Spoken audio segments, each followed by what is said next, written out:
I didn't get a chance to argue. To scream. To beg. Kinsley's impatient voice murmured something on the other end. Beckett didn't hesitate. Click, the line went dead. I dialed back immediately. My fingers shook, straight to voicemail. He had blocked me. I sat there, frozen. My chest felt hollowed out, as if someone had reached in and scooped out my lungs. Focus, Callie. She was getting out of school.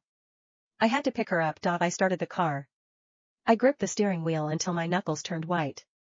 I pulled onto the road. Halfway there, the world tilted. I looked at the road signs. They were just shapes. I tried to think of the name of Callie's preschool, but the file in my brain was corrupted. Gone. Panic spiked in my blood. I grabbed my phone. I unlocked the screen. Then, the static got louder. I stared at the device in my hand. Why was I holding this? Why was I driving? Why was my heart hammering against my ribs like a trapped bird? And why did I feel this crushing, suffocating grief? I didn't know. I just sat there. Traffic flowed around me. The sun dipped below the horizon. The sky bruised purple, then faded to black, ringing. The harsh sound shattered the trance. I jumped. The vibration in my hand felt alien. It was pitch black outside. The streetlights glared at me. I answered. Callie's mom? What is wrong with you? The voice was unfamiliar. Sharp. Angry. Look at the time. I've been waiting here with her since the school closed. If I hadn't stayed behind. Do you have any idea how dangerous this is? She could have been kidnapped. What kind of mother are you? Snap, the fog lifted. The connection re-established. Callie. I was driving to get Callie. I'm sorry, I gasped, the words tumbling out. I'm coming. I'm coming right now. I drove like a maniac. I didn't check the speedometer. I just needed to get to her. I skidded to a halt in front of the preschool. There she was, Callie. She stood by the gate, looking so small. She wasn't crying. She wasn't screaming. She just blinked those big, dark eyes at me. I scrambled out of the car. I fell to my knees in front of her. Tears spilled out of me, hot and fast. Don't cry, Mommy. Her voice was tiny. Callie isn't scared. Callie is brave. I knew Mommy would come back. She reached out.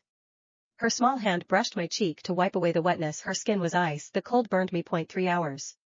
She stood in the wind for 3 hours. Guilt crashed into me like a freight train. Regret. Terror. Self-loathing. I wanted to scream. I wanted to claw my own skin off. I wanted to slap myself until I felt something other than this shame. I hugged her. I squeezed her so tight I was afraid I'd break her.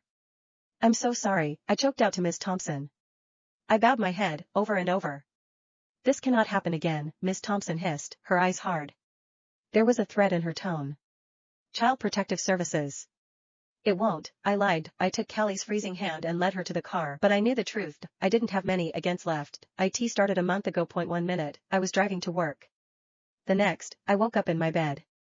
24 hours had vanished. Gone. Panic didn't just rise, it swallowed me whole. My boss didn't care about my memory lapses.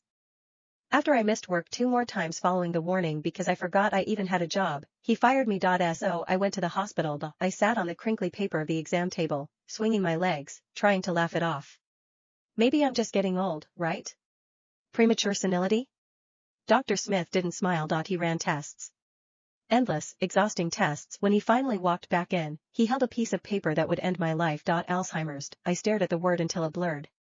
Doctor, my voice sounded tinny, like it was coming from a radio in another room. I'm 28. That's a grandma disease. Dr. Smith sighed. It was a heavy, pitying sound. Early onset familial Alzheimer's. It's rare in someone your age, Arya, but the scans don't lie.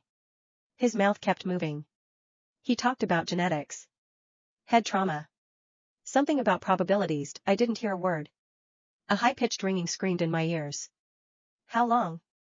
I interrupted, gripping the edge of the table until my knuckles turned white. How long do I have before I forget Callie? He hesitated. With the speed of your progression. Less than 6 months of lucidity.